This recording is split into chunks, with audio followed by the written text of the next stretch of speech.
চোখের পানি, মনের আবেগ, যা আছে আপনার ভিতরে, কষ্ট, দুঃখ, যন্ত্রণা, সব আল্লাহকে ঢেলে দিবেন ইনশাআল্লাহ। নিজের আবেগ ধরে রাখবেন এখানে, আপনি আল্লাহর জন্য ঢেলে দিবেন। মানুষকে আবেগ দেখায় কি না? মানুষ আপনার চোখের পানির মর্ম বুঝবে? মানুষ কি মানুষের চোখের পানির মর্ম বুঝে? আপনার পিতা যদি মারা যায়, আমার কাছে এসে দোয়া চান কান্নাকাটি করে, আমি দোয়া করতে পারবো, কিন্তু আমি কিন্তু আপনার ফিলিংসটা বুঝতে পারবো না। আপনার অনুভূতি কে বুঝতে পারবেন? আল্লাহ পাক আপনার ঘাড়ের রগের চেয়েও কাছে আছেন। সুবহানাল্লাহ, সুবহানাল্লাহ, আল্লাহ পাক ঘাড়ের রগের চেয়ে কাছে আছে। গতকালকে বাংলাদেশের একজন বরেণ্য আলেমের সাথে একটা কনফারেন্সে ছিলাম। উনি বলছিলেন যে এক ব্যক্তি, এটা শোনেন, এক ব্যক্তি খুব তার শখ যে তিনি সাহাবীদের মতো নামাজ পড়া শিখবেন। কথা বুঝতে পারছেন? সাহাবীদের মতো নামাজ শিখবেন। তো একজন বরেণ্য আলেমের কাছে এসেছেন, এসে বলছেন যে আমাকে সাহাবীদের মতো নামাজ শিখিয়ে দেন। তখন সেই আলেম আরেকজন আলেমের সন্ধান দিয়েছেন যে তুমি তার কাছে যাও, তিনি শেখাবেন। তো সেই ব্যক্তি তো অবাক হয়েছেন, কারণ যাকে প্রশ্ন করেছিলেন তিনি অনেক বড় মুহাদ্দিস, আর যার কাছে পাঠানো হচ্ছে তিনি অত বড় মুহাদ্দিস নন, কিন্তু আবেদ, আমল করেন। তাকে গিয়ে বলছেন উনি আমাকে পাঠিয়েছেন সাহাবী বলা নামাজ শিখিয়ে দেন। তখন তিনি বলছেন ঠিক আছে, সুন্দর করে অজু করে আসো, সুন্দর করে অজু করে আসো। অজু করার সময় খালি খেয়াল রাখবা যে আমি অজু করছি শুধু আল্লাহর সন্তুষ্টির জন্য। কি খেয়াল রাখবেন?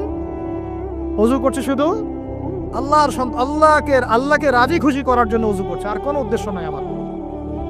অজু করতে যাচ্ছে, তিনি আবার বলছেন দাঁড়াও, শুধু আল্লাহকে রাজি খুশি করার জন্য অজু করো। আবার শুরু করছেন, আবার বলছেন শোনো, শুধু আল্লাহকে রাজি খুশি করার জন্য অজু করো। এভাবে বলতেই আছেন। নামাজে দাঁড়িয়ে আছেন, দাঁড়ানোর আগে বলছেন শোনো, শুধু আল্লাহকে রাজি খুশি করার জন্য নামাজ পড়ো। বলতেই আছেন। এক পর্যায়ে সে ব্যক্তি নামাজ শুরু করলো, নামাজে মনোযোগ এদিক ওদিকে যায়, আর তার মাথায় এটা আসে, এই শুধু আল্লাহকে রাজি খুশি করার জন্য আমাকে নামাজ পড়তে হবে, শুধু আল্লাহকে রাজি খুশি করার জন্য নামাজ পড়তে হবে। এই চিন্তা তার মনের মধ্যে ঘুরপাক খাচ্ছে। এভাবে নামাজটা সে শেষ করেছে। শেষ করে চিন্তা করছে যে নামাজ তো পুরোপুরি মনোযোগ দিতে পারলাম না। বারবার মাথার মধ্যে এরকম চিন্তা আসছে, আল্লাহ আমাকে তো মাফ করে দাও, নামাজটা আমার মনে হলো না ঠিক মতো। তখন সে ফিরে এসে তার সে ওস্তাদকে বলছেন আমার তো নামাজ এরকম করে পড়লাম, কিন্তু শেষমেশ মনে হলো যে নামাজটা হয়তো কবুল হয় নাই, আল্লাহর কাছে খুব মাফ চাইলাম, আল্লাহ আমাকে মাফ করে দাও, নামাজটা মনে হলো না। তখন সেই যে প্রথম ব্যক্তি যিনি পাঠিয়েছেন তিনি বলছেন এটাই হলো সাহাবী বলা নামাজ। তারা আল্লাহকে রাজি খুশি করার জন্য নামাজ পড়তেন, নামাজ শেষ করে আল্লাহর কাছে ইস্তেগফার করতেন, আল্লাহ কিছুই হলো না। আমার কথা কি বুঝতে পারছেন? অতএব আল্লাহকে রাজি খুশি করার জন্য আপনি আপনার আবেগ, আপনার ইবাদত সব ঢেলে দিবেন, অন্য কারো কাছে কিছু পাওয়ার আশা করি। অতএব নামাজ আপনার মাদকের দিকে যাওয়া লাগবে না, নামাজই আপনার হতাশা দূর করে দেবে ইনশাআল্লাহ। 2 নাম্বার আমল হচ্ছে কোরআন তেলাওয়াত। যে ব্যক্তি কোরআন তেলাওয়াত করতে পারে নিয়মিত, তার মনের মধ্যে এই হতাশা, এই ভীরুতা, এই কাপুরুষতা কিচ্ছু আসবে না ইনশাআল্লাহ। আমি গ্যারান্টি দিচ্ছি আপনাকে, হতাশা আসবেই না আপনার মনে যদি আপনি কোরআন বুঝতে পারেন। কোরআনের একটা আয়াত নিয়ে কোনো সময় দেখা যায় 2-3 ঘন্টা সময় পার হয়ে যাচ্ছে, আয়াতটা ছেড়ে সামনে যেতে পারছি না। কোরআনের ভিতরে ঢুকলে আপনি দুনিয়াই ভুলে যাবেন কি হচ্ছে আশপাশে। আমি এমন অনেক আলেমকে দেখেছি যে একটা বই, পাতলা একটা বই, আরবি বই নিয়ে পড়া শুরু করেছেন, যে ফজরের পরে জোহরের ওয়াক্ত হয়ে যাচ্ছে, বইটাই শেষ করতে পারেননি। বুঝতে পারবেন? যখন আপনি ইলমের ভিতরে ঢুকে যাবেন, কোরআনের ভিতরে, হাদিসের ভিতরে, আপনার দুনিয়ার খেয়ালই নাই। একজন আলেম তিনি এক রাত্রে একটা বই লিখেছিলেন, চটি বই, এক রাত্রের মধ্যে। বলা হচ্ছে তার সম্পর্কে বলা হচ্ছে যে রাতের খাবার তাকে দেয়া হয়েছে যে আপনি এটা খেয়ে নেন। তো খাবারটা পাশেই আছে, খাবারটা খাবো, এটা লিখে খাবারটা খাবো, এরকম তার চিন্তা ছিল। ফজর হয়ে গেছে, বই লেখাও শেষ, খাবার এই অবস্থায় পড়ে আছে, ডুবে গেছেন ভিতরে, খাওয়ার মাথায় খেয়াল নাই। এরকম হয়। একজন মনীষী, বিখ্যাত মনীষী, রিয়াদুস সালেহীন কিতাবের রাইটার, সংকলক আল্লামা নববী রাহিমাহুল্লাহ, এরকম সারা রাত চলে গেছে, পাশে 2টা খেজুর, ওই 2টা খেজুর খাওয়ারই সময় পাবে। হাদিস নিয়ে গবেষণা করতে রাত পার হয়ে গেছে। আমি বলতে চাচ্ছি যখন ইলমের ভিতরে, কোরআন হাদিসের ভিতরে ঢুকে যাবেন, আপনার দুনিয়ার খেয়াল আপনার চলে যাবে সব, এই টেনশন, হতাশা, এই সেই বাদ। তখনই আল্লাহ পাক আপনাকে তার পক্ষ থেকে রহমত দিবেন, বরকত দিবেন, আল্লাহ আপনার দুনিয়ার কাজগুলো করে দিবেন ইনশাআল্লাহ। তখন দেখবেন কেউ আপনার দুনিয়ার ওই কাজটা করে দিয়েছে, কেউ ওই কাজটা করে দিয়েছে, কেউ বাসায় খাবার পাঠিয়ে দিয়েছে, আল্লাহ পাকই এগুলো করাই দিবেন ইনশাআল্লাহ। তো প্রিয় ভাইরা, মাদকে যাব না আল্লাহর কাছে আসবো? 2 নাম্বার কোরআন তেলাওয়াত, 3 নাম্বার আল্লাহর জিকির। 3 নম্বর কি ভাই? আল্লাহর জিকির। চলতে ফিরতে সব সময় মুখ চলতে থাকবে, মুখ না চললেও মনে মনে মন তাজা থাকবে, মনে মনে জিকির হতে থাকবে। মনে মনে জিকির করতে পারেন? মুখ নড়বে না, কিন্তু মনে মনে আপনার একটা জিকির হতে থাকবে, সুবহানাল্লাহ, আলহামদুলিল্লাহ, লা ইলাহা ইল্লাল্লাহ, আল্লাহু আকবার। করা যাবে? পারে। মানুষের মন কখনো চুপ করে থাকে না, কিন্তু মানুষের মন অলওয়েজ কিছু না কিছু চিন্তা করতেই থাকে, করতে থাকে না, যতক্ষণ না ঘুমায় মানুষ। তো প্রিয় ভাইরা, বেশি বেশি জিকির করবো, সুবহানাল্লাহ, আলহামদুলিল্লাহ, লা ইলাহা ইল্লাল্লাহ, আল্লাহু আকবার, লা হাওলা ওয়ালা কুওয়াতা ইল্লা বিল্লাহ, এগুলো চলতে থাকবে। আল্লাহ পাক তৌফিক দান করুন। আমরা আমাদের সমাজে যুবকদেরকে এরকম টিকটকে দেখছি, অনলাইনে আসক্ত দেখছি, জেনায় আসক্ত দেখছি, পর্নোগ্রাফিতে আসক্ত দেখছি, আমরা দেখছি আমাদের যুব সমাজকে মাদকে আসক্ত, কিশোর গ্যাংয়ে আসক্ত। এইগুলো কি আমাদের কাম্য ছিল ভাই? আমাদের কাম্য ছিল? এই অবস্থায় কি যুব সমাজ আল্লাহ পাকের দিনের পতাকা হাতে নিয়ে আল্লাহর জমিনে দিন কায়েম করতে পারবে কিনা, একটু আমাকে উত্তর দেন দেখি। এখন এই অবস্থায় পারবে? অতএব অবস্থার উন্নতি করতে হবে কিনা? উন্নতির জন্য রাজি আছে কিনা ইনশাআল্লাহ? আমরা চাই কি আল্লাহ পাকের দিনটা আল্লাহর জমিনে প্রতিষ্ঠা লাভ করুক, আল্লাহর দিন সবার ঘরে ঘরে পৌঁছে যাক। আল্লাহ পাকের দিনের যে সৌন্দর্য সবাই সেটাই, এই সৌরভটা সবাই পাক। আমরা চাই কিনা? সমাজে শান্তি প্রতিষ্ঠা হোক, আবার সেই রাসূলের মতো যুগ চলে আসুক, আমরা চাই কিনা? অতএব আমাদের সবাইকে যৌবনের এই প্রলোভনগুলো থেকে বেরিয়ে এসে আল্লাহ পাকের ইবাদতে আত্মনিয়োগ করতে হবে। আল্লাহ পাক আমাদের সবাইকে তৌফিক দান করুন, বলি আমিন। আমাদের সবাইকে আল্লাহ রাব্বুল আলামিন কোরআন এবং হাদিসের গভীর জ্ঞান অর্জন করার তৌফিক দান করুন, বেশি থেকে বেশি ইবাদত করার তৌফিক দান করুন। আল্লাহ পাক সবাইকে হারাম সমস্ত রিজিক থেকে বাঁচিয়ে রাখুন, জেনা, ব্যভিচার এবং নারীর ফিতনা, মাদক থেকে আল্লাহ বাঁচিয়ে রাখুন। আল্লাহ পাক আমাদের সবাইকে হালাল রিজিক, হালাল সম্পর্ক যথেষ্ট করে দিন। আল্লাহ পাক আমাদের সবাইকে যেন দিনের দাওয়াতের মেহনত করার তৌফিক দান করেন এবং আলেম ওলামার সাথে পরামর্শ করে দিন শেখার এবং বোঝার তৌফিক দান করেন। যুবতী দিনী বোনদের জন্য, এখানে বোনরা আছেন না? আছেন কি না? দিনী বোনরা আছেন? একটা নসিহত দিনী বোনদের জন্য আমি একটা নসিহত করতে চাচ্ছি, একটা নসিহত। আমার এই একটা নসিহত একটু মন দিয়ে শুনুন প্রিয় দিনী বোন। রাসূলুল্লাহ সাল্লাল্লাহু আলাইহি ওয়াসাল্লাম আমাদের দিনী বোনদের জন্য জান্নাতে যাওয়ার একটা ফর্মুলা বলে দিয়েছেন। আমি কি বলবো সেটা? আচ্ছা, রাসূলুল্লাহ সাল্লাল্লাহু আলাইহি ওয়াসাল্লাম বলেছেন আমাদের দিনী বোনেরা, আমাদের মায়েরা, এই নারী জাতি মাত্র 4টা কাজ করলে জান্নাতের যে কোনো দরজার ইচ্ছা প্রবেশ করতে পারবে। খুশি হন নাই? কয়টা কাজ? মাত্র 4টা। 1, যদি আমাদের দিনী বোনেরা 5 ওয়াক্ত নামাজটা ওয়াক্ত মতো পড়ে, আল্লাহ পাক তৌফিক দান করুন, বলি আমিন। 2 নাম্বার, যদি তারা রমাদান মাসের রোজাটাকে ঠিক মতো আদায় করতে পারে। 1 নাম্বার 5 ওয়াক্ত নামাজ ঠিকঠাক আদায় করা, 2 নাম্বার রমজান মাসে সওম রাখা, 3 নাম্বার তাদের লজ্জাস্থানের হেফাজত করা, মানে শরঈ পর্দা মেনটেন করা, শরঈ পর্দা মেনটেন করা। এবং আমি বলে দেই, চেহারাটা আপনাদের পর্দার অন্তর্ভুক্ত। এটা নিয়ে অনেক বাকবিতণ্ডা হয় না সমাজে, চেহারা দেখানো যাবে কি যাবে না ইত্যাদি। চেহারা আপনার পর্দার অন্তর্ভুক্ত বিষয়, ফুল স্টপ। এর উপরে ফতোয়া অনেকভাবে দিচ্ছে, কিন্তু বরেণ্য উলামায়ে কেরামের কিতাবগুলো ঘাটাঘাটি করেন, তাদের ফতোয়া হচ্ছে চেহারা আপনার পর্দার অন্তর্ভুক্ত বিষয়, চেহারা ঢেকে রাখবেন। আল্লাহ পাক তৌফিক দান করুন। চোখ থাকবে খোলা, ঠিক আছে। 4 নাম্বার, স্বামীর আনুগত্য করতে হবে। স্বামীর আনুগত্য, এই যে আনুগত্য শব্দ শুনলেই মানুষের একটা মানে নেগেটিভ ধারণা তৈরি হতে পারে। স্বামীর আনুগত্য মানে কি আমি তার দাসত্ব করব? আনুগত্য মানে, প্রিয় দিনী বোন, আনুগত্য মানে দাসত্ব নয়। আনুগত্য মানে কোরআন সুন্নাহর যে বিধানগুলো আপনার স্বামী আপনাকে পালন করতে বলবে, আপনি সেগুলো করবেন, আপনি করতে বাধ্য। কিন্তু স্বামী যদি কোরআন সুন্নাহর বাইরে কিছু করতে বলে, সেটা মানতে আপনি বাধ্য নন। স্বামী যদি আপনাকে বলে যে সুদ খাও, এর সুদি এনজিওতে আসো, নাম লেখাও। স্বামী যদি আপনাকে বলে যে আসো বেপরদায় বাইরে যাই, সাজুগুজু করে বের হও, চলো ঘুরে আসে, বেপরদায়। স্বামী যদি বলে দেবরকে একটু খাবারটা দিয়ে আসো, আমার অফিসের কলিগ আসছে, খাবার পরিবেশন করো, আসো ডাইনিংয়ে আসো, এই যে হারাম কাজ, বেপরদার আদেশ করছে, সুদের আদেশ করছে, আপনি সেগুলো পালন করবেন না। কিন্তু হালাল বৈধ যে কোনো বিষয় আপনি স্বামীর আনুগত্য করবেন, এটা আপনার উপর ফরজ। এই 4টা কাজ যদি আপনি করতে পারেন, জান্নাতের যে কোনো দরজারই ইচ্ছা আপনি প্রবেশ করতে পারবেন ইনশাআল্লাহ। আল্লাহ পাক আমাদের দিনী বোনদেরকে এই 4টা কাজ করার তৌফিক দান করুন। আমাদের সবাইকে আল্লাহ পাক জান্নাতের জন্য কবুল করুন, বলি আমিন। আরেকটা বিষয় বলতে চাচ্ছিলাম, সেটা হলো ওই যে প্রথমে বলেছি যে সূরা ইউসুফের সেই সমাধানটা বলবো কি না? আচ্ছা, সূরা ইউসুফটা ইনশাআল্লাহ আমি আরেকদিন পুরো সূরাটা সংক্ষিপ্ত করে আলোচনা করব ইনশাআল্লাহ, যদি একটা লেকচারে সম্ভব হবে বলে মনে হচ্ছে না আমার কাছে, 2টা বা 3টা লেকচারে নিয়ে আসবো ইনশাআল্লাহ। তবে আজকে একটা চিজ খালি বলছি, ইউসুফ আলাইহিস সালামের জীবনটা খুবই ট্র্যাজেডিপূর্ণ। নবীর পরিবার থেকে ভাইদের শত্রুতায় ওই যে কূপে চলে গেলেন, কূপ থেকে চলে আসলেন মিশরের বাজারে, সেখান থেকে বিক্রি করে দেওয়া হলো তাকে, রাজা তাকে কিনে নিলেন, তারপরে সেখানে তিনি বড় হতে লাগলেন রাজপ্রাসাদে। তারপরে ওই যে রাজার কি স্ত্রী তাকে জেনার জন্য আহ্বান করেছিল, সেখান থেকে তিনি জেলখানায় চলে গেলেন, আবার জেলখানা থেকে আবার মিশরের খাদ্য মন্ত্রণালয়ের দায়িত্ব পেলেন, তারপরে তিনি মিশরের শাসকের দায়িত্ব পেয়ে গেছেন, তাই তো?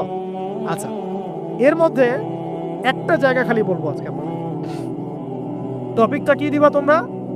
টপিকটা হচ্ছে চলমান বৈশ্বিক অর্থনৈতিক সংকটে ইউসুফ আলাইহিস সালামের সমাধান। মনে থাকবে?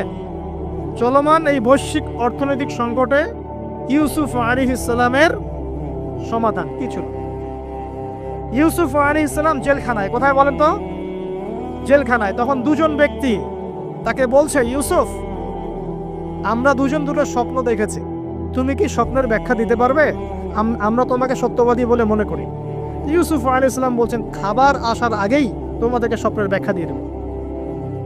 একজন বলছে, আমি দেখলাম আমার মাথায় রুটি রাখা আছে আর পাখি এসে রুটির থেকে খেয়ে ফেলছে। আমার কথা বুঝতে পারছেন কিনা ভাই? আচ্ছা, 2 নাম্বার, দ্বিতীয় ব্যক্তি বলছে, আমি দেখলাম আমি শরাব পান করাচ্ছি আমার মনিবকে। কথা বুঝতে পারছেন? এখন ইউসুফ আলাইহিস সালাম বলছেন, তুমি যে শরাব পান করাচ্ছ মনিবকে, তোমাকে অতি সত্বর মুক্তি দেওয়া হবে ইনশাআল্লাহ। আর যার মাথার উপর থেকে রুটি খেয়ে নেওয়া হচ্ছে তাকে শুলদণ্ড দেওয়া হবে, মৃত্যুদণ্ড দেওয়া হবে। কি বললেন? একজনকে দেওয়া হবে মৃত্যুদণ্ড, একজন কি হবে? ছাড়া পাবে। আর যাকে মনে হলো যে ছাড়া পাবে, ইউসুফ আলাইহিস সালাম বললেন, তুমি যখন ছাড়া পাবে তোমার মনিবের কাছে, মালিকের কাছে আমার কথা বলো, আমার কথা আলোচনা করে। কিন্তু শয়তান তাকে ভুলিয়ে দিল, সে আর কথা বলতে পারল। আরো কয়েক বছর চলে গেল, ইউসুফ আলাইহিস সালাম তখনও জেলেই আছে। একদিন এই রাজা স্বপ্ন দেখলেন। কি স্বপ্ন দেখলেন? যে 7টা পাতলা পাতলা গাভী, মোটা মোটা 7টা গাভীকে খেয়ে ফেলছে। 7টা কি গাভী? জীর্ণ শীর্ণ গাভী, 7টা মোটা তাজা গাভীকে খেয়ে ফেলছে। আর দেখলেন 7টা সবুজ শীষ। শীষ বোঝেন কিনা? এই ধানের শীষ না, আবার সবুজ শীষ। আর দেখছেন শীষ মরে গেলে যেমন দেখায় না একটা রং, এরকম শীষ। এখন রাজা খুব চিন্তিত হয়ে পড়লেন যে আসলে এই স্বপ্নের কি ব্যাখ্যা। তিনি সবাইকে ডেকে বললেন, স্বপ্নের ব্যাখ্যা কি তোমরা জানো? তখন রাজ্য পরিষদের এই যে এমপি মন্ত্রী যারা আছে তারা বলছেন, না, এটা কি স্বপ্ন, আর আহলাম, এটা একটা বাজে স্বপ্ন, উদ্ভট স্বপ্ন, আমরা এটার মানে জানি না। আমরা হলো তাই তো বলতাম নাকি ভাই? কিন্তু ওই ব্যক্তি স্মরণ হয়ে গেল যে ছাড়া পেয়েছে, আরে ইউসুফ তো স্বপ্নের ব্যাখ্যা দিতে পারে। দৌড়ে গেলেন তিনি জেলখানায়। ইউসুফ আইয়ুহা সিদ্দিক, হে সত্যবাদী নবী ইউসুফ, আমাকে কি এই স্বপ্নের ব্যাখ্যা বলতে পারবেন? 7টা জীর্ণ শীর্ণ গাভী 7টা মোটা তাজা গাভীকে খেয়ে ফেলছে। ইউসুফ আলাইহিস সালাম এই স্বপ্ন শুনে বললেন, ইউসুফ আলাইহিস সালাম শুধু স্বপ্নের ব্যাখ্যাই দিলেন না, বরং এই স্বপ্ন যে সত্য এটা তিনি বিশ্বাসও করলেন। এই স্বপ্ন একটা সমস্যাকে নির্দেশ করছে এটাও বুঝে ফেললেন, এই সমস্যার সমাধানও তিনি দিয়ে দিলেন। বলেন সুবহানাল্লাহ। আমার কথা বলছেন, ইউসুফ আলাইহিস সালাম স্বপ্নের ব্যাখ্যা দিচ্ছেন না, বরং স্বপ্নটা যে সত্য তিনি মেনে নিচ্ছেন এবং এই স্বপ্নের ফলে একটা সামনে খারাপ সময় আসতে যাচ্ছে এটা তিনি বিশ্বাস করছেন এবং এর সমাধান তিনি জাতিকে দিচ্ছেন। ইউসুফ আলাইহিস সালাম বলছেন, তোমাদের সামনে 7 বছর দুর্ভিক্ষ হবে। কি হবে বলেন? 7 বছর। সারা বিশ্বের অর্থনৈতিক প্রেক্ষাপট একটু বিবেচনা করেন তো, যে আমরা একটা খারাপ সময় দিকে যাচ্ছি না আস্তে আস্তে, এবং নীরব একটা দুর্ভিক্ষ সারা ওয়ার্ল্ডে চলছে না? করোনার সময় ছিল, ওই সময় একটা সমস্যা ছিল, ইউক্রেন রাশিয়ার ইস্যু ছিল, আরো অনেক ইস্যু আছে, শুধু এগুলো ইস্যু নয়, অপচয় ইস্যু আছে, দুর্নীতি ইস্যু আছে, জুলুম আছে, তারপরে যে পারমাণবিক এই ক্ষেত্রগুলো আছে, বড় বড় পরাশক্তিদের চাপ আছে, অনেক ব্যাপার আছে, রিজার্ভ কমে যাওয়া, অনেক বিষয় আছে। সারা বিশ্ব একটা অর্থনৈতিক মন্দা দেখছে কিনা? ইউসুফ আলাইহিস সালাম বললেন, 7 বছর তোমাদের এখানে প্রচুর ফসল ফলবে। এটা 7টা সবুজ শীষ, প্রচুর ফসল ফলবে তোমাদের এই অঞ্চলের মধ্যে। তোমরা একটা কাজ করো, তোমরা ওই 7 বছরের ফসলের যতটুকু অংশ তোমাদের না খেলে নয়, অতটুকু দিয়ে তোমরা তোমাদের জনগণের চাহিদা পূরণ করো, আর বেশি অংশটাকে রিজার্ভ করে রেখে দিও। আমার কথা বুঝতে পারছেন? ইউসুফ আলাইহিস সালাম বলছেন না যে স্বপ্নটা সত্য, তিনি সমাধান দিচ্ছেন উল্টা। এটা তো হবে সামনে, স্বপ্ন সত্য মিথ্যা তো দূরের কথা, এটা সামনে হতে যাচ্ছে। 7 বছর তোমরা প্রচুর ফসল ফলাবে, এই ফসলের একটা বড় অংশ রিজার্ভ করে রেখে দিও, আর বাকি অংশটা দিয়ে তোমরা জনগণের চাহিদা পূরণ করো। মানে অপচয় করা যাবে না, যাবে কোনো সম্পদ অপচয় করা যাবে না। এরপর তোমাদের সামনে আসবে 7টা বছর দুর্ভিক্ষের বছর, আকাশ বৃষ্টি বন্ধ করে দিবে। আকাশ কি করবে? বৃষ্টি বন্ধ করে দেবে। তার মানে ওই 7 বছর আমরা কিভাবে চলবো তাহলে? এই যে রিজার্ভ করেছি, এই রিজার্ভ বা সঞ্চিত সম্পদ দিয়ে আমরা 7 বছর চলবো। এরপরে আল্লাহ রাব্বুল আলামিন 8ম বছরে আকাশ থেকে বৃষ্টি বর্ষণ করবেন, আবার ফসল ফলবে ইনশাআল্লাহ। কথা কি বুঝতে পারছেন? এই ব্যাখ্যা অন্যরা দিতে পারলো না, ইউসুফ আলাইহিস সালাম দিতে পারলেন। এই ব্যক্তি দৌড়ে গিয়ে রাজাকে বলল, এই হলো স্বপ্নের ব্যাখ্যা। রাজা ইউসুফ এই স্বপ্নের ব্যাখ্যা দিয়েছে। রাজা কত বিচক্ষণ ছিলেন, রাজা সত্য মিথ্যা চিনতেন, তিনি বুঝতেন যে আসলেই সত্য কাকে বলে, মিথ্যা কাকে বলে। এই আমার এমপি মন্ত্রীরা শোনো, তোমরা কেউ সমাধান দিতে পারো নাই, ইউসুফ সমাধান দিয়েছে। ইউসুফকে আমার কাছে নিয়ে আসো, আমি তাকে আমার কাছে নিকটে আসন দিব বলেন সুবহানাল্লাহ। এবার ইউসুফ আলাইহিস সালামকে ডেকে তিনি সম্মানিত করলেন, সম্মানিত করে বললেন যে কোন দায়িত্ব দিলে তুমি আমাদের এই রাজ্যটাকে বাঁচাতে পারবে এই দুর্ভিক্ষের হাত থেকে। ইউসুফ আলাইহিস সালাম নিজে বলছেন, আমি হচ্ছে বিশ্বস্ত মানুষ, আমি হচ্ছে রাজুলুন আমিন, আমি বিশ্বস্ত এবং আমি আস্থাভাজন।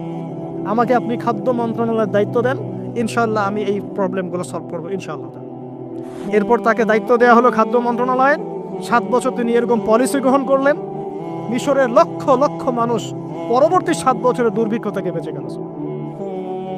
কোরআন তো মূল্যায়ন করি না আমরা, আর কোরআনের কথা যারা বলে ওদেরকেও মূল্যায়ন করি না। এই জন্য আমরা বলছি বর্তমান চলমান অর্থনৈতিক সংকটের সবচেয়ে বড় বড় সমাধান হচ্ছে এক, ভাই জনগণ হই আর সরকার হই, কোনো সম্পদ অপচয় করা যাবে না। আমরা সম্পদ অপচয় করি না? আপনি অজু করেছেন, আপনি 1 বালতি পানিকে অজু করেছেন, ট্যাপ ছেড়েছেন, মসজিদের 1 বালতি পানি চলে গেছে, কেন পানি অপচয় করলেন? আমাদের 5টা ফ্যানের দরকার নেই বাসায়, আপনি 5টা ফ্যান চালাচ্ছেন কেন? আপনি ঘর থেকে বের হলেন, ফ্যান চলছে, কেন চলছে?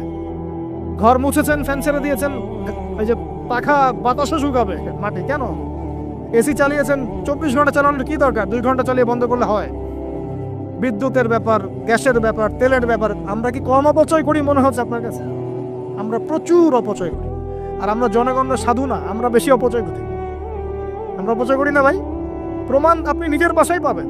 পানির অপচয়, আপনার তেলের অপচয়, আপনার গ্যাসের অপচয়, আপনার বিদ্যুতের অপচয়, এইগুলোর উপর কঠিন আইন করা দরকার। অপচয় করলে শাস্তি দিতে হবে, অপচয় করা যাবে না। অপচয় কমালে কি হবে? আমরা সম্পদ বেশি রিজার্ভ করতে পারবো। এই যুগে কি কি সম্পদ রিজার্ভ করলে আমরা সচ্ছল হতে পারবো, এই হেদায়েতগুলো আপনাকে ওই সোকল প্রোটেস্ট্যান্ট মৌলবীরা দিতে পারবে না ইনশাআল্লাহ তাআলা, কারণ তাদের কাছে ইকোনমিক্সের জ্ঞান নাই। এই যুগে যদি আমরা গ্যাস রিজার্ভ করতে পারতাম, তেল রিজার্ভ করতে পারতাম, গোল্ড রিজার্ভ করতে পারতাম, সিলভার রিজার্ভ করতে পারতাম, এবং যে কারেন্সি সারা ওয়ার্ল্ড ওয়াইড চলছে এখন, এগুলোকে রিজার্ভ করতে পারতাম, এবং জনগণের যতটুকুতে প্রয়োজন এতটুকু সাপ্লাই করে বাকিটা রিজার্ভ করে রাখতে পারতাম, আসন্ন সময়ে এটা দিয়ে আমরা বৈশ্বিক সংকট মোকাবেলা করতে পারতাম। আমার কথা রাগ করলেন? আমি কি কারো শত্রু, কোনো দলের লোক? আমি আপনাদের জাতির একজন, আপনার দিনই ভাই, আপনার শুভাকাঙ্ক্ষী, এবং আপনি আর আমরা ভাইয়ের মতো, নিজের মতো, নিজের ভাইয়ের মতো। আপনার গায়ে আঘাত থাকলে আমি কষ্ট পাবো, আপনাকে কেউ গালি দিলে আমি কষ্ট পাবো। আমাদের জনগণের ক্ষতি হলে আমাদের বুক কাঁদবে না?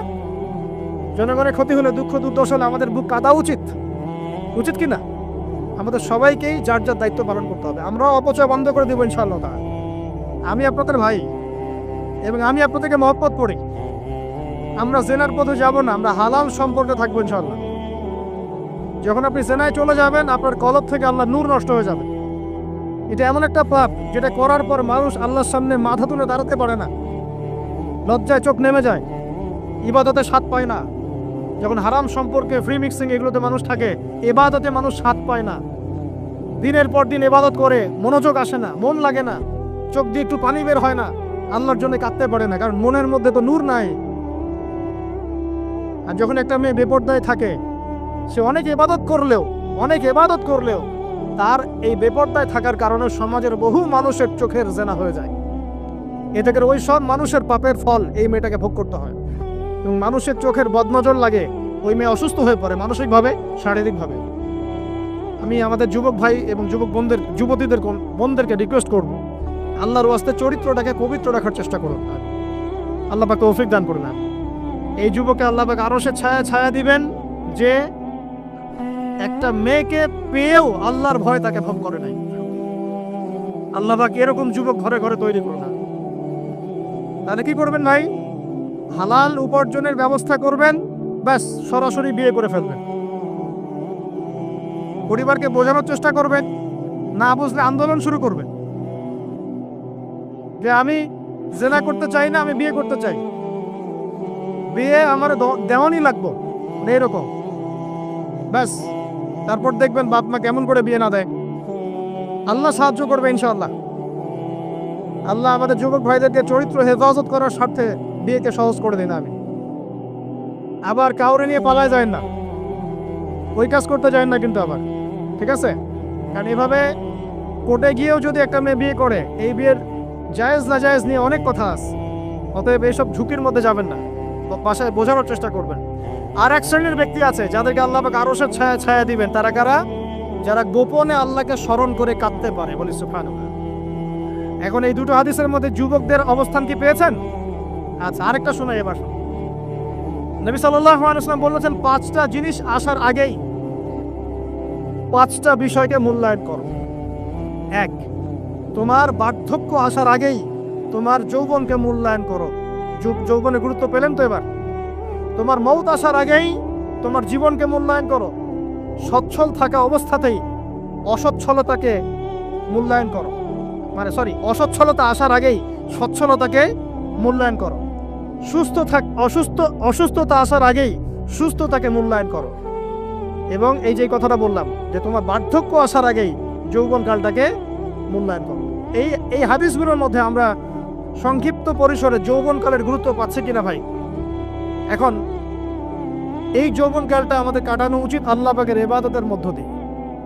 এই যৌবনকালটা আমাদের কাটানো উচিত কয়েকটা বিষয়ের মধ্য দিয়ে। তার মধ্যে আমি 10টা পয়েন্ট আপনাকে বলবো। কয়টা ভাই? 10টা। 1, এই যৌবনকালে সবার আগে আমাদের কর্তব্য হচ্ছে দ্বীনের ইলম অর্জন করা। কি করা ভাই?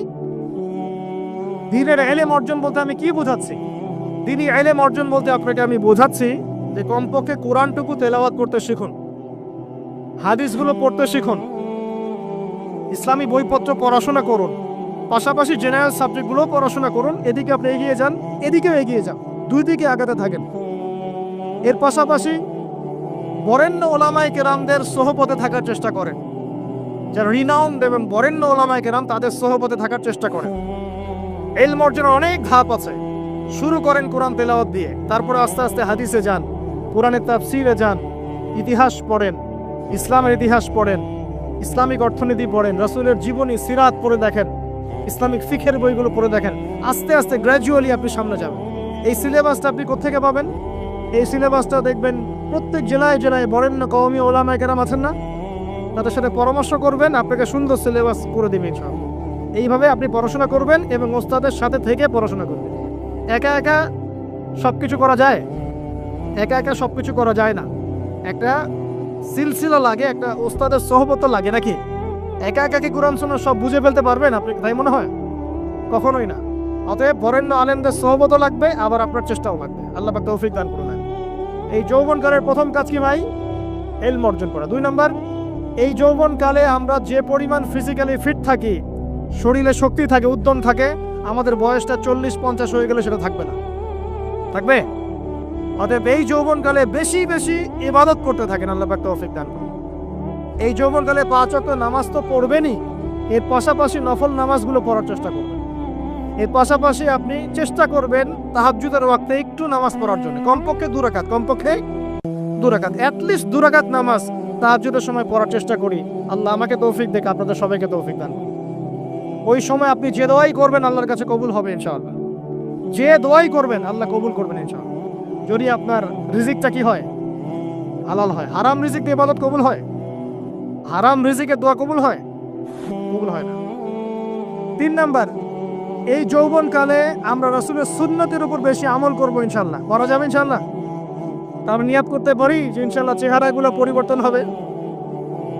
চেহারা পরিবর্তন মানে কি? হ্যাঁ, দেখা যাবে না? এখনো গজায় নাই। প্রত্যেক সপ্তাহে আপনাকে নবীর সুন্নতের উপর এরকম করে কুরবানি এবং জবাই করতে কে বলেছে? নবী সাল্লাল্লাহু আলাইহি ওয়াসাল্লামের সুন্নতকে জবাই করাটা কি ভালো কাজ? হ্যাঁ বলেন তো। আমরা তো এমন অনেক নাপিত ভাইদেরকে চিনি যারা এই ধরনের বক্তব্যগুলো শুনে আলহামদুলিল্লাহ জীবন পরিবর্তন করেছেন। তার দোকানে লিখে দিয়েছেন এখানে চুল কাটা হয়, দাড়ি শেভ করা হয় না। খুশি হন নাই? মুসলিমদের কথা বলছি, অমুসলিমদের কি নিয়ে আমাদের চিন্তা নাই তো? চিন্তা আছে? একটা কথা মনে রাখবেন, একটু কথাটা মনের কান দিয়ে শোনেন। দাড়ি হচ্ছে একমাত্র ভিজিবল সুন্নত। দাড়ি হচ্ছে একমাত্র ভিজিবল সুন্নত। ভিজিবল মানে কি? যা দেখা যায়। দাড়ি একমাত্র ভিজিবল সুন্নত, দৃশ্যমান সুন্নত, যেটা নিয়ে আপনি আমি কবরে যাবো ইনশাআল্লাহ। আর কোনো সাইন দেখে বোঝার বুদ্ধি নাই এই ব্যক্তি কত বড় মুসলিম, কত বড় সুন্নতের পাবন ছিল। খালি কপালের সেজদার দাগ আর চেহারার দাড়ি বাকি থাকবে। কথা বুঝতে পারছেন ভাই? নিয়াত করা যায় একটু দাড়ি ছেড়ে দিব, নাকি দাড়ি রাখলে চাকরি পাবেন না? দাড়ি রাখলে মেয়ে দিবে না নাকি? তো যে মেয়ে দাড়ি রাখলে বিয়ে করতে চায় না তাকে বিয়ে করারও দরকার নাই। আর দাড়ি রাখলে যে চাকরি আপনাকে ছাড়তে হয় ওই চাকরিও করার দরকার নেই। চাকরির মধ্যে সব রিজিক আপনার মনে হয়?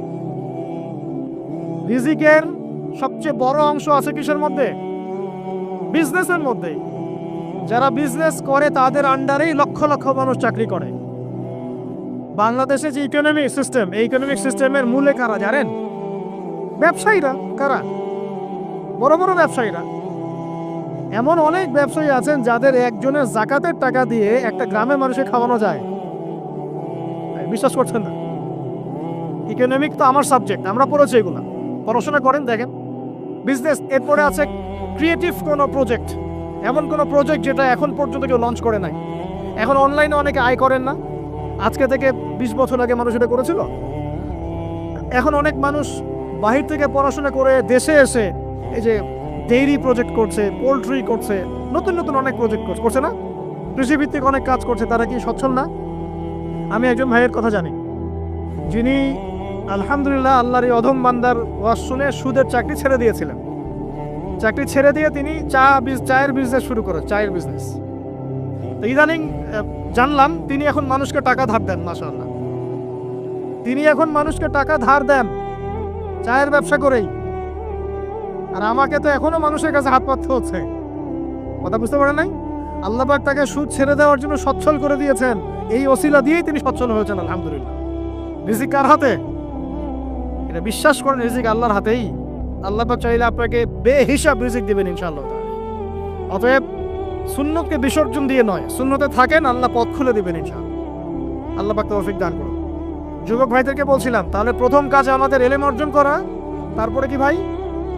নামাজের পাবন্দ হওয়া, আর নামাজ ফরজের পাশাপাশি নফলগুলোও চর্চা করা। 3 নম্বর বলেছি রাসূলের সুন্নতের উপর একদম ইস্তেকামা, দৃঢ়ভাবে আমল করা। আর সুন্নত শিখতে হলেই তো 3 দিনের জন্য বেরিয়ে যান, 7 দিনের জন্য, 40 দিনের জন্য বেরিয়ে যান। সুন্নত শিখিয়ে আপনাকে বাসায় পাঠাই দেবে ইনশাআল্লাহ। পড়াবে না? অনেক মানুষ মনে করে যে তাদের ওখানে গেলে আমার আকীদা নষ্ট হয়ে যাবে, হ্যাঁ তাই না? তারা বিভ্রান্ত। হ্যাঁ, নাউজুবিল্লাহ। স্বপ্নে পাওয়া ধর্ম, অনেকে টিটকারি মারে, স্বপ্নে পাওয়া ধর্ম। এইসব ডেঙ্গের ছাতার মতো আদর্শের দিকে মুখ ফিরাবেন না। মাকবুল জামা, যেগুলো মাকবুল জামা, ক্লাসিক্যাল ইসলাম, এর মধ্যে থাকেন, আপনি বিভ্রান্ত হবেন না। তারা আপনাকে কখনো খারাপ কাজে আদেশ করেছে? কত চোর ডাকাত মদখোর মানুষ সেখানে গিয়ে 5 ওয়াক্ত নামাজি হয়ে গেছে, সুদের ব্যবসা ছেড়ে দিয়েছে, মাদক ছেড়ে দিয়েছে, আল্লাহর ওলি হয়ে গেছে আলহামদুলিল্লাহ। তো আপনাকে তারা সুন্নত শিখিয়ে বাসায় পাঠিয়ে দিবে। এছাড়া আপনি অন্যভাবে শিখতে চাইলে শিখবেন, সমস্যা কি? যদি মাদ্রাসায় পড়ার তৌফিক থাকে তাহলে পড়বেন। সবাই কি মাদ্রাসায় পড়ার তৌফিক পাবে? পাবে না। নিঃসন্দেহে কিছু মানুষ তৌফিক পাবে, কিছু মানুষ হয়তো পাবে না। যারা পাবে না তারা দিন শিখবে কিভাবে? এভাবেই তো শিখবে। সুন্নতের উপর আমল করতে হবে, এটা সবচেয়ে বড় কথা। আল্লাহ পাক আমাদের সবাইকে সুন্নাহর উপর আমল করে তৌফিক দান করুন। 4 নম্বর ভাই, যৌবনকালে আমরা আমাদের সময়গুলোকে মূল্যায়ন করবো ইনশাআল্লাহ। কথা বুঝতে পারছি ভাই? সময় মূল্যায়ন কেমন? আপনার দিন রাতের একটা রুটিন থাকবে, এলোমেলো লাইফ লিড করবেন না। এই যে আমরা, আল্লাহ মাফ করুক, আমরা এখন 3টায় 2টায় 4টায় ঘুমাই, 12টা 1টা 2টায় উঠি, নাউজুবিল্লাহ। এতে করে কি আমাদের রুটিন লাইফটা ঠিক আছে? আমাদের খাওয়ার ঠিক নাই, আমাদের ঘুমের ঠিক নাই, আমাদের মানে খাবারের যে অভ্যাস, খাদ্যাভ্যাসও ঠিক নাই। আমরা একটু খেলাধুলা আগে করতাম, সেটাও এখন করি না। সারাদিন ফোন নিয়ে বসে থাকি, আর এই যে ইউটিউব ফেসবুকে বসে থাকি। গোল হয়ে বসে লুডো খেলে। গোল হয়ে কি করে? লুডো খেলে, অনলাইনে গেমস খেলে, অনলাইনে পাবজি খেলে, ফ্রি ফায়ার খেলে। আগে তো তাও ছেলে পেলে একটু ফুটবল খেলতো, ক্রিকেট খেলতো, আমরাও তো খেলেছি। ওই সময় তাও আলহামদুলিল্লাহ আমাদের ফিজিক্যাল ফিটনেস অনেক ভালো ছিল। এখন ওগুলো বাদ দিয়ে যে মানুষ পর্নোগ্রাফি দেখছে, লুডো খেলছে, পাবজি খেলছে, ফ্রি ফায়ার খেলছে, সারাদিন অনলাইনে বসে অথর্বের মতো বসে আছে, এটা কি ভালো হচ্ছে? এই জন্য অ্যাটলিস্ট ফজরের নামাজ পড়ে জিকির আজগার করে পড়াশোনা করে আধা ঘন্টা 1 ঘন্টা একটু খেলাধুলা করলে কি সমস্যা? একটু ফুটবল খেলেন, দৌড়াদৌড়ি করেন, জগিং করেন, একটু ব্যায়াম করেন। আল্লাহ পাক আপনাদের যৌবনে বরকত দান করুন, আমিন। এই কাজগুলো করতে হবে কি না? ভালো না খারাপ? করেন। আর নিয়মতান্ত্রিক লাইফ লিড করবো আমরা। নিয়মতান্ত্রিক, আমার জীবনে একটা রুটিন থাকবে, এই রুটিনের বাইরে যাব না। পড়াশোনার রুটিন থাকবে, খেলার বা এক্সারসাইজ রুটিন থাকবে, খাওয়া দাওয়ার রুটিন থাকবে, দাওয়ার রুটিন থাকবে, আমি আলেম ওলামাদের কাছে যাব, এই রুটিন থাকবে। একটা রুটিন লাইফ লিড করবেন, এলোমেলো জীবনযাপন করবেন। আল্লাহ পাক আমাকেও তৌফিক দান করুন, আপনাদের সবাইকে তৌফিক দান করুন। কয়টা বলেছি ভাই? বলেন। 6 নাম্বার, যৌবনকালে সবচেয়ে বেশি বেঁচে থাকবো নারীর ফিতনা থেকে। কি থেকে ভাই? যৌবনকালে সবচেয়ে বেশি বেঁচে থাকবো কি থেকে? একটা হাদিস বলি, নবী সাল্লাল্লাহু আলাইহি ওয়াসাল্লাম বলেছেন, মা তারাকতু বা'দি ফিতনাতান আদাররু আলা রিজালি মিনান নিসা। আমি আমার পরে, নবীজি বলছেন, আমি আমার পরে পুরুষদের জন্য নারীদের চেয়ে ভয়ঙ্কর কোনো ফিতনা রেখে যাই নাই। কেমন ফিতনা? আপনি একটু অনেস্টলি বলেন তো দেখি, যে আমরা যারা পর্নোগ্রাফিতে টুকটাক আসক্ত বা এ ধরনের অনলাইনে বা অফলাইনে এই ধরনের হারাম সম্পর্কের সাথে আছি, মন থেকে কি আপনি ফিল করেন যে আল্লাহ আপনার সাথে আছেন? বলেন তো দেখি, অনেস্টলি বলেন। আপনি যখন নামাজ পড়ে বাসায় ফিরে যান, ফিরে যেতে যেতে যদি আপনার চোখে খারাপ কিছু পড়ে, আপনার মনের নূরটা নষ্ট হয়, আপনি বুঝতে পারেন না? বুঝতে পারেন না? যখন আপনি এরকম হারাম কোনো সম্পর্কে আছেন, নাউজুবিল্লাহ, আপনার মনটা যে শক্ত হয়ে গেছে, আপনি বুঝতে পারেন না? আল্লাহর ওয়াস্তে নারী জাতির ফিতনা থেকে সর্বোচ্চ দূরত্ব অবলম্বন করবেন। আল্লাহ পাক তৌফিক দান করুন। কি করব তাহলে আমরা? ওই যে বলেছি, হালাল সম্পর্ক করতে পারলে হালাল, যদি করতে না পারি সবর করবেন। কি করবেন? সবর করবেন, ভালো কাজে ব্যস্ত থাকবেন, বেশি বেশি রোজা রাখবেন। কি করবেন? বেশি বেশি রোজা রাখবেন। সোমবারে রোজা রাখবেন, বৃহস্পতিবারে রোজা রাখবেন। এভাবে আপনি আপনার জীবনটা গুছিয়ে নেন, আল্লাহ পাক প্রবৃত্তিকে নিয়ন্ত্রণ করার ক্ষমতা দিবে ইনশাআল্লাহ। এরপরেও যদি ভুল হয়ে যায়, হতে পারে এই যুগটা ফিতনার যুগ, চরম ফিতনার যুগ।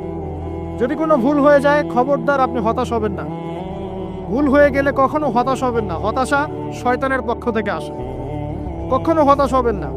দেন ওযু করে জায়নামাজে দাঁড়িয়ে 2 রাকাত নামাজ পড়ে আল্লাহকে বলবেন, আল্লাহ আমার ভুল হয়ে গেছে, আমাকে মাফ করে দাও।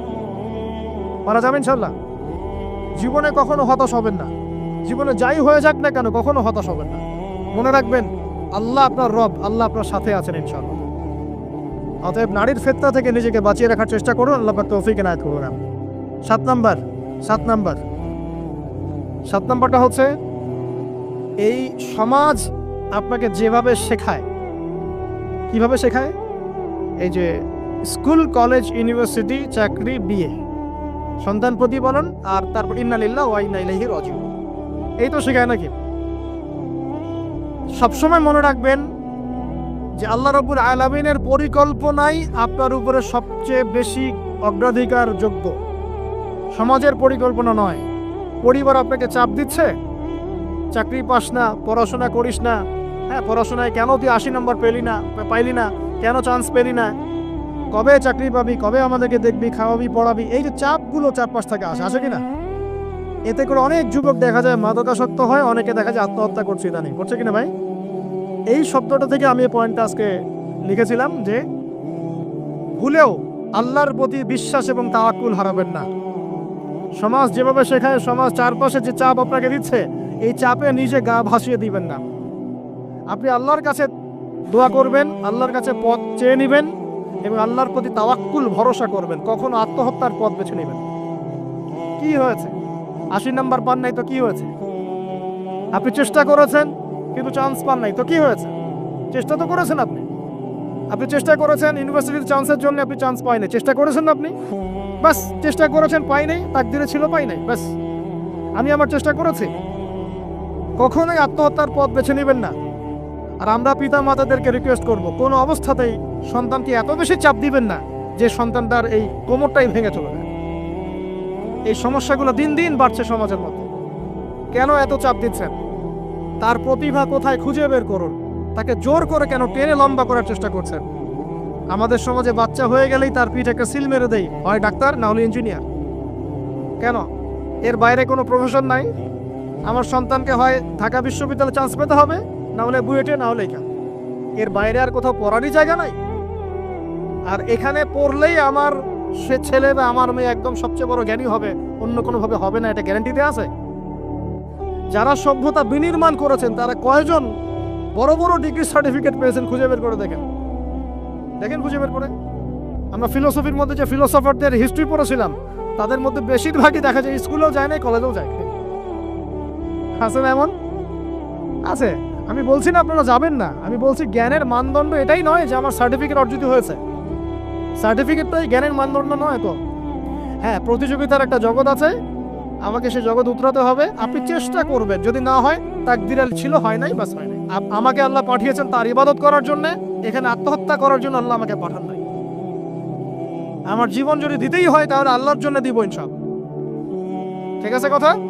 ব্যাস, দুনিয়ার জন্য নয়। আল্লাহ পাক বোঝার তৌফিক দান করুন। 8 নম্বরটা ইম্পর্টেন্ট এবং এটা আপনাদের জন্য মজাদার। সেটা হলো 8 নম্বরটা বেশি ইম্পর্টেন্ট।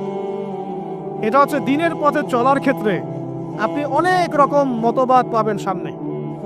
কেউ বলবে আমারটা সঠিক, কেউ বলবে না ওরটা নয়, আমারটা সঠিক, কেউ বলবে না আমার দলটা সঠিক, কেউ বলবে না ওর সংগঠন সঠিক। এগুলো আপনার কান ভারী করে ফেলবে একদম। তখন মনে হবে যে আগেই ভালো ছিলাম রে ভাই, নামাজ পড়তাম না। এখন নামাজ পড়া শুরু করে দেখলাম যে আরে হাতটা বাঁধবো কোথায়, এটাই তো ফিক্স করতে পারতেছি না। আর আমার কিছু তো অভিজ্ঞতা আছে ভাই, নাকি ভাই? ওর আলোকে একটা কথা বলি, সেটা হলো সমাজে কিছু ইখতিলাফি মাসআলা আছে, এই মাসআলাগুলো কানেও ঢুকাবেন না। আপনি ইবাদতের মধ্য দিয়ে আল্লাহকে পাওয়ার চেষ্টা করবেন। এবং চিরায়ত একটা ইসলাম আমরা ফলো করছি না? এই ইসলামের মধ্যে এমন কিছু নাই যেটা আপনাকে জাহান্নামে নিয়ে যাবে, এমন কিছু নাই। হ্যাঁ, প্রত্যেকটা ঘরানার মধ্যে কিছু বিভ্রান্ত মানুষ থাকতে পারে। এমন কিছু মানুষ এমন আমল করছে যে আমলটা হয়তো কোরআন এবং হাদিসে নাই। এটা তার সমস্যা, কোরআন সুন্নাহর সমস্যা নয়। কথা বুঝতে পারছেন?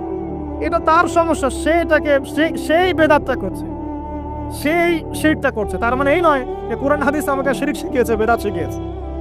কোরআন এবং হাদিসে যেটা আছে এটা সুন্দর এবং এটা চিরায়ত একটা ক্লাসিক্যাল ইসলাম আমাদের কন্টিনেন্টে আছে, বাংলাদেশেও আছে। এখানে থাকলে আপনি বিভ্রান্ত হবেন না ইনশাআল্লাহ তাআলা। বরেণ্য উলামায়ে কেরামদের কাছে গিয়ে অন্তত একজন হকপন্থী আলেমের সাথে পরামর্শ করে আপনি আমল করার চেষ্টা করবেন। আর যে বিষয়গুলো নিয়ে ইখতিলাফ আছে এগুলো নিয়ে সমাজে মতপার্থক্য সৃষ্টি করে সমাজটাকে বিভক্ত করতে যায় না। আল্লাহর ওয়াস্তে মসজিদ ভাগ করতে যায় না, সমাজকে ভাগ করতে যায় না। জাতিগত ঐক্যটা রক্ষা করেন, আল্লাহ পাক বোঝার তৌফিক দান করুন। আর যদি মানুষের মধ্যে খারাপ কিছু দেখি, ওই খারাপ কিছু বিষয়টা আমি এড়িয়ে যাবো ইনশাআল্লাহ। এখন কোনটা ভালো কোনটা খারাপ আমি বুঝবো কিভাবে? আমি 10 জন আলেমের সাথে পরামর্শ করবো, ব্যাস। আমি এত বড় আলেম নই, তাহলে আমি 10 জন আলেমের সাথে পরামর্শ করবো যে হুজুর এই বিষয়টা চলছে, এটা সম্পর্কে আসলে বিষয়টা কি। একটা ঘরানার দিকে কখনো আপনি সাম্প্রদায়িকভাবে বায়াসড হয়ে যাবেন না। আপনি আপনার চিন্তাটাকে লিবারেল রাখবেন, হকটা যেখানে পাবো সেটা নিব ইনশাআল্লাহ। এমন নয় যে উনি বলেছেন বলেই হক, আর কারোটা নিব না, ওনারটাই নিব, এভাবে চিন্তা করবেন না। হক যেখানে আছে সেখানে যাবেন আপনি ইনশাআল্লাহ। আল্লাহ পাক আমাদেরকে বোঝার তৌফিক দান। আর যে ইখতিলাফগুলো আছে এগুলো নিয়ে সমাজকে বিভক্ত করতে যায় না, মতানৈক্য নিয়েই ঐক্য হবে ইনশাআল্লাহ তাআলা। আল্লাহ পাক আমাদেরকে এই কথাটা বোঝার তৌফিক দান। আর শেষের দুটো হলো যৌবনকালে আমরা আমাদের পরবর্তী জীবনের প্রস্তুতি গ্রহণ করবো ইনশাআল্লাহ। কারণ বার্ধক্যের জীবনে আপনি কিন্তু এই কাজগুলো এখন করতে পারছেন, সেগুলো পরে পারবেন না। অতএব এই সময়ই আপনি আপনার রিজিকের একটা অংশ সঞ্চয় করার চেষ্টা করুন। কিছু সাস্টেইনেবল অ্যাসেট করার চেষ্টা করুন, যাতে পরবর্তী বয়সে গিয়ে আপনাকে দিনের দিকে কাজ করার জন্য দুনিয়ার ফিতনায় পড়তে না হয়। আল্লাহ পাক আপনাদেরকে হালাল রিজিকের ব্যবস্থা করে দিন, আমি দোয়া করি, আল্লাহুম্মা আমিন। আর সবশেষ যেটা বলতে চাচ্ছিলাম, দেখুন যৌবনকালে আমরা যা করতে পারবো অন্য সময় পারি না, তাই এই যৌবনেই ইলম অর্জন করে আল্লাহ পাকের দিনের এই দাওয়াতের মেহনত আমরা শহরে শহরে, গ্রামে গঞ্জে, জেলায় উপজেলায়, প্রত্যন্ত অঞ্চলের সমস্ত জায়গায় পৌঁছে দিব ইনশাআল্লাহ। যৌবনকালে আমরা বেশি বেশি দাওয়াতি কাজ করার চেষ্টা করবো, আল্লাহ পাক তৌফিক দান করুন। যতটুকু জানেন, আপনি এতটুকু জানেন না যে নামাজ পড়তে হয় 5 ওয়াক্ত, তাহলে নিজে পড়েন, মানুষকে নামাজের দাওয়াত দেন। আপনি এতটুকু জানেন না যে ভাই সুদ খাওয়া হারাম, জানেন কি না ভাই? ব্যাস আপনি মানুষকে বলেন যে ভাই হালাল খাই, সুদ না খাই। আপনি এতটুকু জানেন না যে জেনা করা হারাম, বাস আপনি আপনার বন্ধুকে দাওয়াত দেন, ভাই জেনার দিকে যাস না এবং হারাম অ্যাফেয়ার্সে যাস না। যতটুকু জানেন অতটুকু মানুষের কাছে পৌঁছে দেন, আল্লাহ পাক তৌফিক দান করুন। যুবক ভাইদেরকে আমি এই 10টা নসিহত করলাম আজকে, এই নসিহতগুলো একটু মেনে চলেন, যৌবনটা সুন্দর হবে ইনশাআল্লাহ। এছাড়া অনেক নসিহত আছে, এগুলো ওই যে বইগুলোর নাম বলে দিয়েছি, আল্লামা তাকি উসমানী হুজুরের যে বইগুলো, এগুলো পড়েন, ইনশাআল্লাহ দেখবেন আরো অনেক হেদায়েত আপনি পাবেন।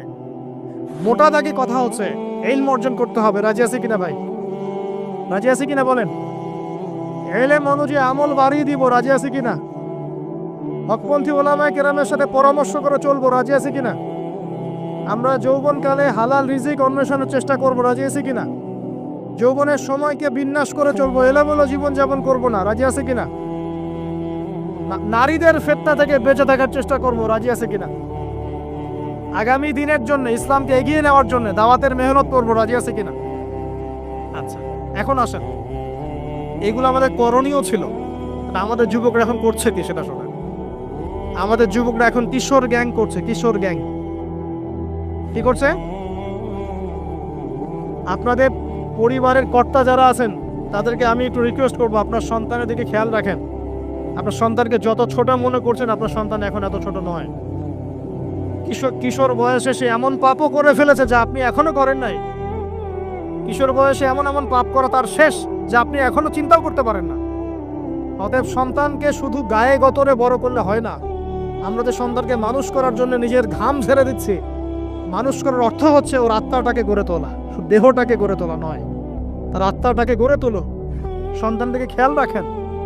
ঢাকা শহরে কিশোর গ্যাংয়ের দৌরত্বে টেকা যাচ্ছে না, রাস্তাঘাটে ছিনতাই করছে, মাদক সেবন করছে, মানুষের সম্পদ মোবাইল দুপ করে কেড়ে নিয়ে দৌড় দিচ্ছে, এক গ্যাং আরেক গ্যাংয়ের সাথে মারামারি করছে।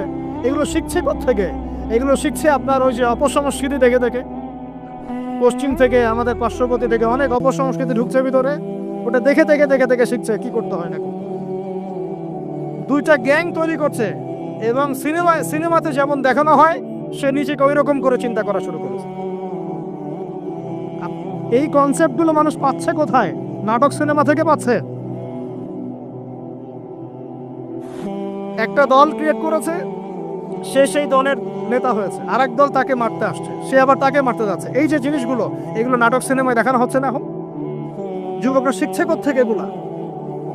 বাংলাদেশের মেয়েদেরকে একসময় শেখানো হয়েছে তুমি সুন্দর না, তুমি কি না, তাদের মনে ঢোকান তুমি সুন্দর না, আরো সুন্দর হতে চাও, আরো সুন্দর হতে চাও, এই ক্রিম মাখো সুন্দর হয়ে যাও।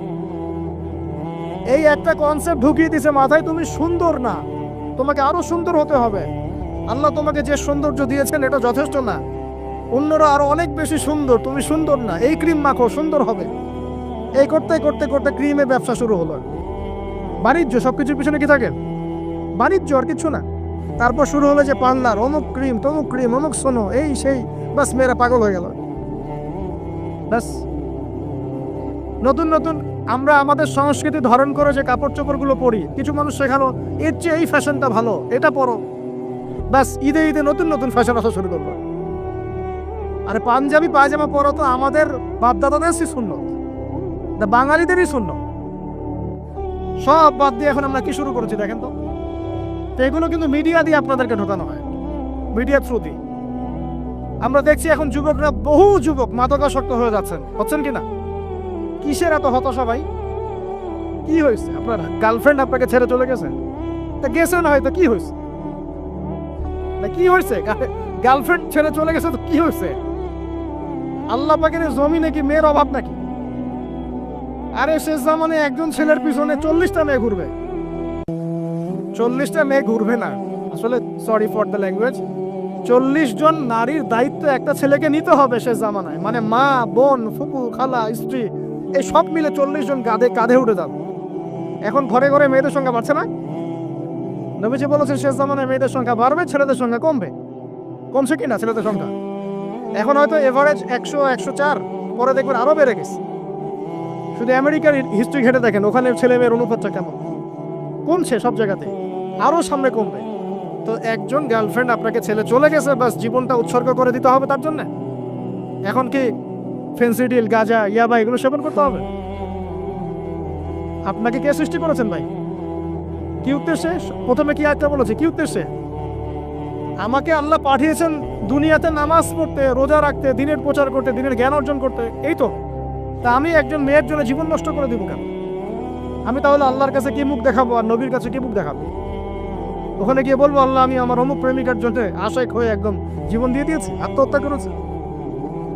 গেছে ভাই, যাইতে দেন। যে ব্যক্তি আপনার অবস্থানকে মূল্যায়ন করে নাই, সে আপনার যোগ্য ছিল না।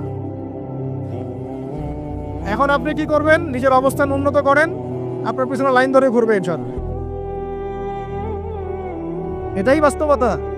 দুনিয়া খুব খারাপ জিনিস। মানুষ মানুষের অবস্থানকে মূল্যায়ন করে, মানুষ মানুষের অবস্থানকে মূল্যায়ন করে, কিন্তু আল্লাহ রাব্বুল আলামিন আপনাকে সর্বাবস্থায় ভালোবাসেন। আলহামদুলিল্লাহ। এই যে আমরা এখন অনেক পাপ করছি না, আল্লাহ কি আমাদেরকে আযাব দিয়ে ধ্বংস করে দিয়েছেন? আল্লাহ পাক এখনো আমাদেরকে ভালোবাসেন, রহম করেন, অপেক্ষায়। আল্লাহ পাক অপেক্ষা করছেন কখন তওবা করবে, আমি তওবা কবুল করব। এই কখন আমার বান্দা খেলে একবার বলে আস্তাগফিরুল্লাহ, আল্লাহ পাক সাথে সাথে মাফ করে দিবেন। আর সেই আল্লাহকে ভুলে আপনি কার পিছনে ছুটছেন? আমরা কিন্তু নিয়াত করতে পারি ভাই যে আমরা যারা ওয়াজ শুনলাম জীবনে কোনোদিন সিগারেটে হাত দিব না ইনশাআল্লাহ। রাজি আছি ভাই? অন্য বড় বড় জিনিস তো বহুত দূরের কথা। আচ্ছা, অনেকে রাজি হয় নাই কেন? আপনারা কি অলরেডি আসক্ত?